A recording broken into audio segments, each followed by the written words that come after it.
नमस्कार मित्रांनो. एका अनोळखी व्यक्तीसोबत सुरू झालेला प्रवास कधी आयुष्याचं सर्वात सुंदर नातं बनतो, कळतही नाही. आजची कथा आहे अशाच हळव्या प्रेमाची. तर चला मग आपल्या नवीन स्टोरीकडे वळूया. कथेचं नाव आहे मंगळसूत्रात गुंतलेलं मन, भाग 1. आज त्याची सुट्टी होती आणि योगायोगाने आज त्यांच्या लग्नाला 1 वर्ष पूर्ण झालेलं. 1 वर्ष कसं गेलं हे दोघांनाही खरं तर कळत होतं. नावाला फक्त लग्न केलं होतं दोघांनी. एकमेकांची मन सांभाळत जपत कसा तरी नाही म्हणता येणार, पण चालू होता संसार.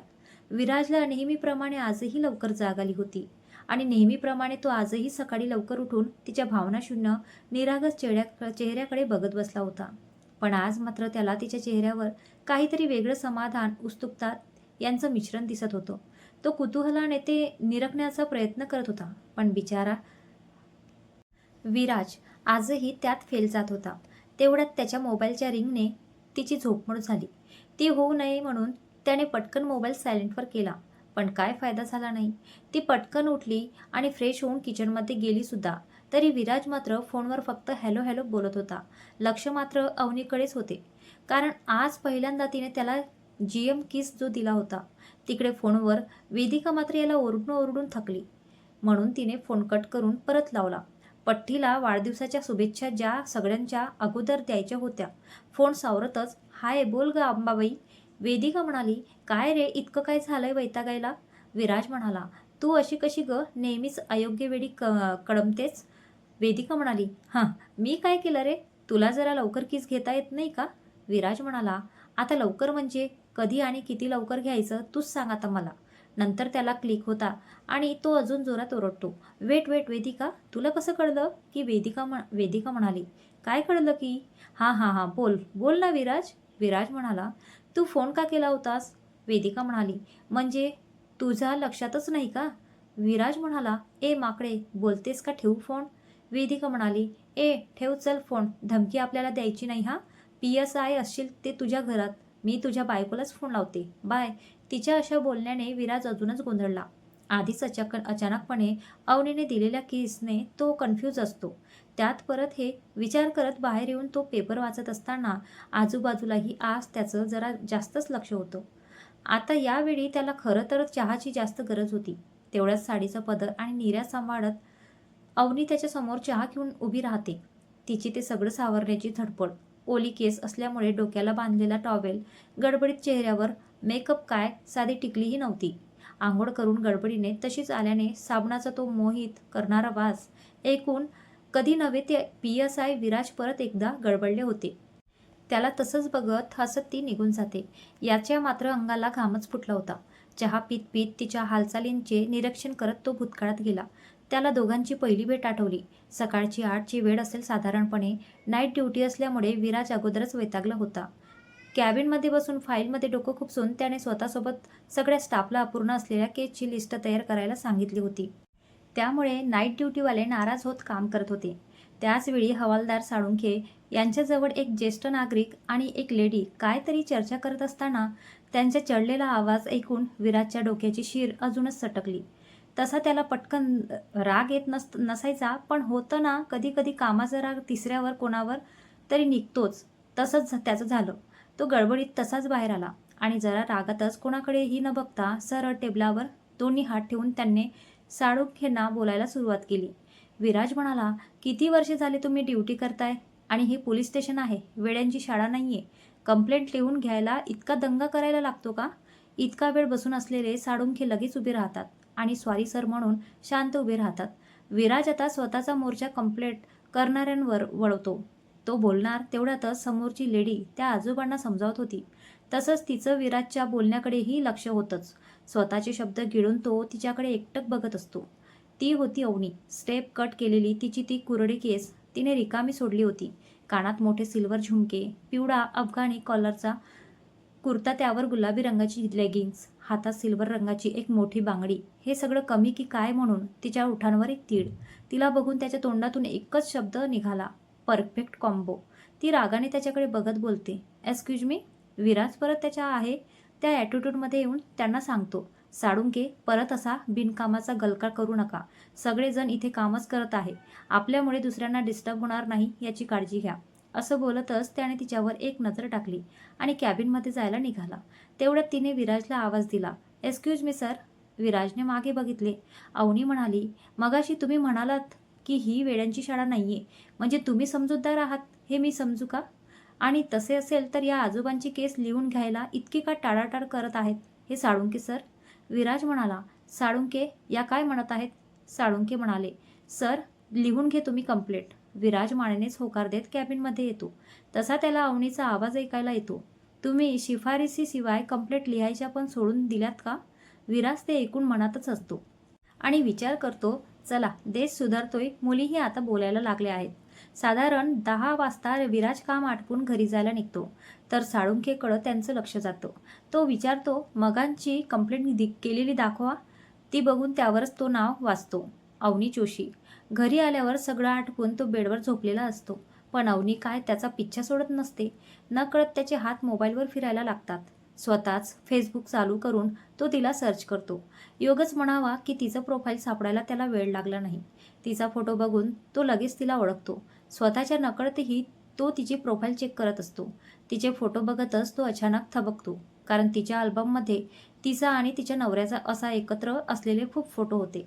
ते सगळे बघून तो विचार करतो, आज जेव्हा तिला पाहिलं तेव्हा कुठेही तिचं लग्न झाल्यासारखं वाटलं नाही किंवा तिचं मंगळसूत्रही दिसलं नाही.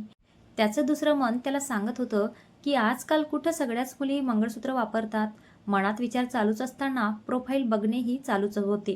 किती छान दिसते ही मंगळसूत्र आणि साडीत, आपण काय विचार करतोय असे वाटून तो फोटोमधून बाहेर निघतो आणि तिची टाईमलाईन चेक करतो. अजून एक धक्का त्याला तिथेच बसतो. तिचा 2च महिन्यापूर्वी डिवोर्स झालेला त्याला कळतो. तो पटकन तिचं स्टेटस पाहतो, तर ते डिवोर्स असं होतं. तो मोबाईल बंद करून झोपायचा प्रयत्न करत असतो, पण त्याचं मन कुठं त्याचं राहिलेलंच असतं. तेव्हा अवनीची परिस्थितीही काय वेगळी नव्हती. ती पूर्ण रस्त्यात आणि घरी आल्यावरही फक्त हाच विचार करत होती की आपण त्यांना खूपच बोललो का? पण मग ते का असे मध्येच येऊन मोठ्याने बोलायला लागले? आणि ॲटिट्यूड तर असा होता की स्वतःचंच पोलीस स्टेशन आहे, पण त्यांचंही बरोबर होतं, शांतता राखणे गरजेचं आहेच ना. मग मी उगाचच बोलले का? बाप रे अवनी, किती कन्फ्यूज होशील. बस कर गं असं कन्फ्यूज होणं. काही दिवसांनी ऑफिसमध्ये अवनीच्या एका कलिगची पार्टी होती, म्हणून सगळे काय काय ड्रेसअप करणार याची चर्चा सुरू असताना अवनीला जायची इच्छा नव्हतीच. त्यावेळी वेदिका तिला येण्यासाठी खूप गळ घालत होती. पार्टीमध्ये फक्त 10 मिनिट थांबणार हे कबूल करून अवनी तयार झाली. संध्याकाळी तयार होऊन सगळे जमले. खरं अवनीचं लक्ष मात्र घरीच होते. बेचैन होऊन ती एका कोपऱ्यात उभी होती. तेवढ्यात वेदिका तिथे येऊन तिच्यासोबत बोलायला लागली. काय गं अवनी, तू अशीच कोपऱ्यात उभी राहणार होतीस तर 10 मिनिटांसाठी तरी कशाला आली? मी म्हटलं माझ्या कॉलेजच्या फ्रेंडसोबत तुझी ओळख करून द्यावी, तर तू तेच रटाळवाणं तोंड फुगवून बसलीयस. अवनी म्हणाली, मला मुळातच असल्या टुकारक्या पार्ट्या करणं आवडत नाही आणि या असल्या पार्ट्यांमध्ये तुझे ते टुकारके फ्रेंड्स असणारच ना. वेदिका म्हणाली, एक्सक्यूज मी डिअर, मी एक सरकारी क्लास 2 ची ऑफिसर आहे, सो माझे फ्रेंड्स पण जरा कमी तसेच असतील ना. अवनी म्हणाली, अगं बाई, मज्जा केलेली पण कळत नाही का गं तुला? तिचे गाल ओढत ती बोलली. वेदिका म्हणाली, ते जाऊ दे, तिकडे चल, माझे भरपूर मित्र आलेत, ओळख करून देते. असं म्हणत ती तिला ओळख घेऊन गेली. पार्टी एकदम साधी होती, पण मस्त हिरवाईने नटलेल्या एका हॉटेलच्या लॉनमध्ये होती. दोघीही एका मुलांच्या घोडक्याजवळ आल्या. सगळ्यांची ओळख करून झाली आणि एका पाठमोऱ्या व्यक्तीवर तिची नजर पूर्ण वेळ होती. तिच्याजवळ येत वेदिकाने ओळख करून देत ती बोलली, अवनी, मीट माय लंगोटी friends Viraj. I mean Viraj Desai. असं म्हणून ती हसायला लागली. आता अवनी आणि विराज पूर्णपणे गोंधळून गेले होते की हिला काय झाले अचानक. अवनी तिला कोपरा मारत डोळ्यांनीच इशारा करत विचारण्याचा प्रयत्न करत असते की काय बावळटपणा आहे हा. वेदिका हसतच बोलते, अगं हो हो सांगते, याचं आडनाव देसाई, म्हणजे एकदम युनिक आहे. याला ना आम्ही लहानपणी देसी दारू म्हणायचो. आता काय बाबा, PSI झालाय म्हणून विराज बोलावं लागतं. काय सांगावं, कधी अब्रू नुकसानीचा दावा ठोकेल माझ्यावर. आता अवनीला पण हसायला येत होतं, पण अचानक तिचं लक्ष विराजकडे जातं, तर तो तिच्याकडे एकटक बघत होता. त्याने घातलेल्या फिक्कट पिवळ्या टी-शर्ट आणि ब्लॅक जीन्सवर आणि त्या दिवशीच्या वर्दीमध्ये कसा दिसतो याची ती नकळतपणे तुलना करू लागली होती. तिला पोलीस स्टेशनमधला विराज नकळतपणे जास्त रुबाबदार वाटत होता. विराजही चुंबकासारखा तिच्याकडे खेचला जात होता. मनातच त्यांचं विचारचक्र कधी चालू झालं होतं की नशीब इतकं कसं माझा विचार करू शकतो. आता या क्षणापर्यंत मला तिची आठवण येत होती, जिच्या आठवणीसाठी मी पार्टीला येणार नव्हतो. ती साक्षात माझ्या समोर उभी आहे. या ग्रे कलरच्या साडीत कसली सुंदर दिसते ही, पण चेहऱ्यावर उसणं असू का आणलंय? डोंट नाव. त्या दिवशी पण अशीच होती आणि आजही अशीच. खूपच बोलका चेहरा आहे यार हिचा. दुःख लपवायचं म्हटलं तरी लपवता येत नाहीये. यार ही वेदिका, हिचे तर लोटांगण घालून पायाच पडणार आहे. तेवढ्यात वेदिका त्याच्या चेहऱ्यासमोर बोट फिरवत त्याला शुद्धीवर आणते आणि हसून बोलते, अरे गेली ती, आणि जरा चुकीच्या ठिकाणी प्रेमात पडला आहेस तू. विराज नकळतपणे तिला बोलून जातो, चुकीच्या नाही ग, पहिल्यांदाच प्रेमात पडलोय. चूक काय आणि बरोबर काय याचा अनुभव नाहीये मला. वेदिका म्हणाली, म्हणजे खरंच तू प्रेमात पडलास तिच्या? विराज तिला समजून सांगत, अगं म्हणजे आता कसं सांगू, खूप मोठी स्टोरी आहे. उद्या भेटूया का? I mean very serious about hair. यार 8 दिवस झाले झोपलो नाहीये नीट. वेदिका विचार करत बोलते, खूपच पुढे गेलाय म्हणा तुम्ही. बोलू उद्या, पण काय होईल असे वाटत नाही. दुसऱ्या दिवशी ऑफिसमध्ये दोघीही भेटतात, पण वेदिका मुद्दाम काही बोलत नाही. ॲक्च्युली तिला काही माहितीच नव्हते, पण अवनी मात्र इकडे कालपासून बेचैन झाली होती. विराजला कसं विचारायचं हे तिला समजत नव्हते. वेदिका तिची बेचैनी समजूत होती, पण मीच का विचारू म्हणून ती शांत पण होती. शेवटी न राहून काही वेळाने अवनीने तिला विचारलंच, का ग, तुझा कोणता मित्र PSI आहे हे कधी सांगितलंच नाही? वेदिका म्हणाली, आता त्यात काय सांगायचं, आणि तसा कधी योगायोगही आला नाही. पण तू असं अचानक का विचारतीयस? काय झालंय? अवनी अडखतच बोलते, अगं तसं काही नाही ग, मला पण त्या पोस्टची हाऊस होती एका काळी, पण समर्थमुळे मी लक्षच दिले नाही. परत जाऊ दे, ती जोशी बिल्डरच्या टॅक्सीची फाईल तेवढी चेक करून बघ एकदा. अवनी म्हणाली, संध्याकाळी वेदिका आणि विराज एकमेकांना विराजच्या घरी भेटतात. वेदिकाने हाफ डे घेतला होता. खरं तर वेदिका ही त्याची एकमेव जवळची मैत्रीण होती. लहानपणीच आई वडिलांना पोरका झालेला विराज आत्या मामांकडे वाढला होता. दोघांनाही मूल नव्हते म्हणून त्यांनी विराजला खूप जीव लावला होता. पण 1 वर्षापूर्वी दोघेही ॲक्सिडेंटमध्ये गेले होते. आत्तीजवळ राहायला असताना वेदिकाही त्याच्या शेजारी राहायला होती. शांत असलेला विराजला तिने चांगलंच खोडकर बनवलं होतं. सरकारी अधिकारी व्हायचंच असा दोघांचा हट्टास असल्याने एकत्रित अभ्यास करून एकाच वेळी दोघांनी पोस्ट मिळवली. पण विराज PSI झाला आणि वेदिका STI झाली. आता जस्ट त्यांची पोस्टिंग एकाच ठिकाणी झालेली, त्यामुळे भेट सारखी होत होती. पण आजच्या भेटीचा उद्देश जरा वेगळा आणि गंभीर होता. विराज पटकन उठतो आणि बोलतो, तू आधी सांग, तू माझी हेल्प करणार का? हे बघ, शक्य आहे की नाही ते आपण नंतर बघू, पण तू आधी माझ्या प्रश्नाचं उत्तर दे. वेदिका म्हणाली, मी तर नेहमीच तयार आहे, पण कंडिशन अप्लाय हा. विराज म्हणाला, वेदिका, माझं अवनीवर खूप प्रेम आहे. म्हणजे मला सारखा तिचा चेहरा आठवतो. तिचा तो पोलीस स्टेशनमधील रागाने लाल झालेला चेहरा दिसतो आणि मला आपोआप हसायला येतं. मला ना ती माझ्यासारखीच वाटते, लाजरी बुजरी, पण वेळ आल्यावर एकदम खंबीर राहणारी. मला माहिती आहे, एकमेकांचे विचार वेगळे असलेले व्यक्ती अपोजिट अट्रॅक्ट एकमेकांसाठी एकदम परफेक्ट असतात, पण आम्ही तसे नसू.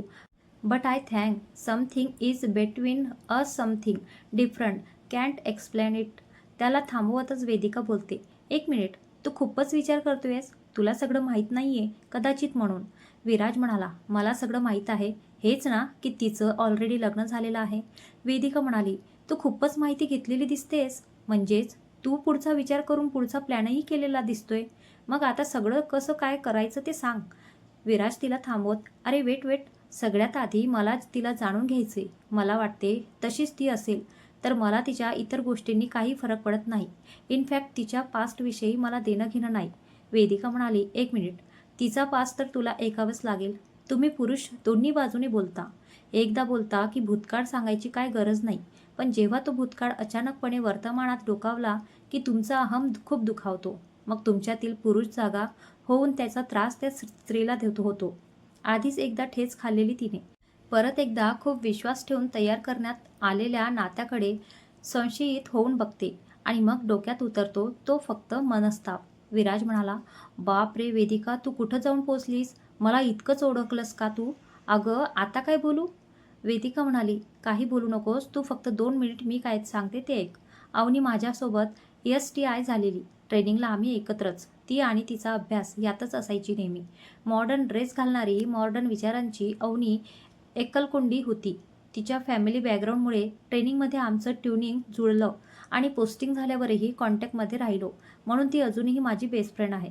राहिला प्रश्न तिच्या लग्नाचा, तर समर्थच्या ती अखंड प्रेमात होती. समर्थही तिच्यावर प्रेम करायचा, पण लग्नानंतर 2 वर्षातच डिवोर्स द्यायच्या अगोदर त्याने त्याच्या कलीगबरोबर अचानक लग्न केलं. अवनी इतकी शॉकमध्ये होती की त्याने मला माझी चूक झाली असेल तर ती न सांगता किंवा ती सुधारण्याचा एक चान्सही न देता इतकं मोठं पाऊल टाकलं. म्हणजे माझ्यातच काय तरी कमी असेल असं म्हणून तिने त्याला काही न विचारताच त्यांचं तोंडही न पाहता डिवोर्स देऊन टाकला. आता ती एकटीच असते. तिच्यासोबत समर्थचे आजोबा असतात, ज्यांना त्यांचं वागणं अजिबात पटलं नाही, म्हणून ते अवनीसोबतच राहतात. अवनी ही त्यांच्या अगदी लहान बाळाप्रमाणे काळजी घेते. खूप वयस्कर आहेत ते. ऑफिसमध्ये असली की दिवसातून 10 कॉल असतात त्यांना. खूप चांगली आहे रे ती. खरं सांगू, माझा भाऊ दीर असं कोण असतं ना, मी नक्की त्याच्यासाठी अवनीचा विचार केला असता. तो टोनका बघ ना, लग्न करून रिकामा पण झाला, पण आम्हा बायकांना सगळं विसरायला सावरायला वेळ लागतो. त्यात हा समाज पण ते विसरूही देत नाही आणि शांत जगू पण देत नाही. वाढलेली जखमेच्या खपल्या काढून रक्त काढायचं काम फक्त हा समाज करतो. तू तसा नाही आहेस मला माहिती आहे, पण तुमच्या दोघांना, विशेष करून तुला, खूप टोमणे सहन करावे लागतील. तुझे पैसे, तुझी पोस्ट हे सगळं पाहून तुझ्या प्रेमात पडली असेल बोलायला, पण ते कमी करणार नाही. या सगळ्यांचा वैताग तू तिच्यावरही नकळतपणे काढू शकतोस. लग्नाच्या अगोदर मागे मागे फिरणारे लग्न झाल्यावर बायकोला लाथ मारायलाही कमी करत नाही. या सगळ्यांचा विचार कर आणि नंतर तुला तरीही वाटले की तू तिच्यासोबत लग्न करू शकतो. विराज म्हणाला, तुला माहीत आहे गेले 15 दिवस हाच विचार करतोय. सगळ्या शक्यता तपासल्या, पण एकही प्रेमापुढे वर चढ ठरत नाहीये. तुझ्यासारखं बोलता तर येणार नाहीये, पण तिला नक्की खूप सुखात ठेवेल. विश्वास ठेवू शकतेस. वेदिका म्हणाली, बोल मग कधी जाऊया डायरेक्ट तिच्या आजोबांकडे लग्नाची बोलणी करायला. विराज अविश्वासाने तिच्याकडे बघत बोलतो, काय लग्न असं तिला न विचारता? वेदिका म्हणाली, तुला मी चांगली ओळखते रे. तू तिच्यासोबत लग्नाला तयार असणार हे मला माहिती होतं. तरी पण मी जे बोलले ते आपल्या समाजातील एक सत्य आहे. ते म्हणतात बघ, कळवा सच. पण तुझं उत्तर माहिती होतं म्हणून पुढचा प्लॅन तयार केला आहे मी. विराज म्हणाला, यू आर जस्ट इम्पॉसिबल. आणि प्लॅन कसला? वेदिका म्हणाली, मला माहीत आहे रे. ती तुला ओळख म्हणजे शुद्ध भाषेत सांगायचे झाले तर भीकही घालणार नाहीये. म्हणून आपण डायरेक्ट तिच्या आजोबांना गाठायचे. मी त्यांना चांगलीच ओळखते. ते नक्की तयार होतील. मग आजोबांना सोबत घेऊन तुमचं करायचं की ओ ते शुभमंगलम सावधान? विराज म्हणाला, हा प्लॅन मला अजिबात आवडला नाहीये. मुळातच इतक्या सुंदर गोष्टींसाठी प्लॅन करायचाच कशाला? वेदिका म्हणाली, मग लग्नाचं विसर. विराज म्हणाला, आर यू शुअर? वेदिका म्हणाली, हो 100% तू फक्त माझ्यासोबत यायचं आहेस आणि तेही उद्याच. जास्त वेळ दडवण्यात पण अर्थ नाही. आता विराज अवनीचं लग्न. विराज म्हणाला, ओके आईसाहेब, अजून काही आदेश? सगळं ठरवून दोघेही दुसऱ्या दिवशी अवनी घरी नसताना तिच्या घरी गेले. त्याच्या दुसऱ्या दिवशी सकाळी पोलीस स्टेशनमध्ये अवनी एकदम तावातावाने पोचली. रागातच तिने दोन्ही हात टेबलवर ठेवून हवालदार साळुंखे यांच्यावर कटाक्ष टाकला. अवनी म्हणाली, मला मिस्टर विराज यांना भेटायचे. साळुंखे जरा गडबडले, अहो मॅडम, मी तक्रार नोंदवली आहे. आता परत साहेबांना का भेटायचं? अवनी, माझं दुसरं काम आहे असं म्हणून ती कॅबिनकडे निघाली. तिला थांबवतच साळुंखे म्हणाले, साहेब नाही येत. अवनी म्हणाली, त्यांचा ॲड्रेस सांगा मला. साळुंखे म्हणाले, असं कसं मी तुम्हाला पत्ता देऊ? अवनी म्हणाली, तुम्ही देता का? आणि नाही दिला तरी मला मिळवता येईलच. असं बोलत तिने वेदिकाला कॉल करून ॲड्रेस घेतलाच आणि रागाने तिथून निघाली. मनात काहीतरी ठरवून फायनली ती विराजच्या घरी निघाली होती. तर मित्रांनो, तुम्हाला ही आपली नवीन स्टोरी कशी वाटली तर मला कमेंटमध्ये नक्की कळवा आणि चॅनलला सबस्क्राईब करा. भेटूया पुढील भागात. धन्यवाद.